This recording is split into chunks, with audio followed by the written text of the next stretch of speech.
श्रोतेहो सर्वांना नमस्कार. मी पोलीस अधीक्षक रत्नागिरी धनंजय कुलकर्णी आपल्याशी बोलत आहे.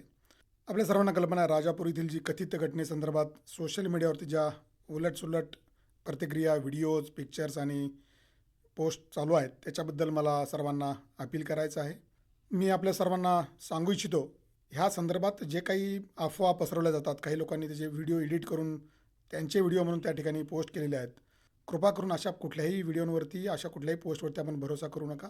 अशा कुठल्या पोस्ट आल्या तर आपण त्या फॉरवर्ड करू नका, त्याच्यावर प्रतिक्रिया देऊ नका किंवा व्हॉट्सॲपवरती स्टेटस ठेवू नका, जेणेकरून इतरांच्या भावना दुखावल्या जातील आणि त्यातून कुठल्या प्रकारचा गुन्हा होऊ शकेल, अशा प्रकारची परिस्थिती होऊ शकेल. मित्र, आपल्या सर्वांना मी सांगू इच्छितो, अशा प्रकारच्या जाती धर्मांमध्ये तेढ निर्माण करणारे पोस्ट टाकणं, व्हिडिओ टाकणं, अशा प्रकारे कोणाचा अवमान करणं महनीय व्यक्तींचा, हा कायद्याने गुन्हा आहे. भारतीय न्याय संहिता, त्याचबरोबर आपल्याकडचा जो इन्फॉर्मेशन टेक्नॉलॉजी ॲक्ट आहे, माहिती आणि तंत्रज्ञान कायदा, हे अन्वये अशा प्रकारचे गुन्हे दाखल होऊ शकतात. कृपया सावध रहा. धन्यवाद.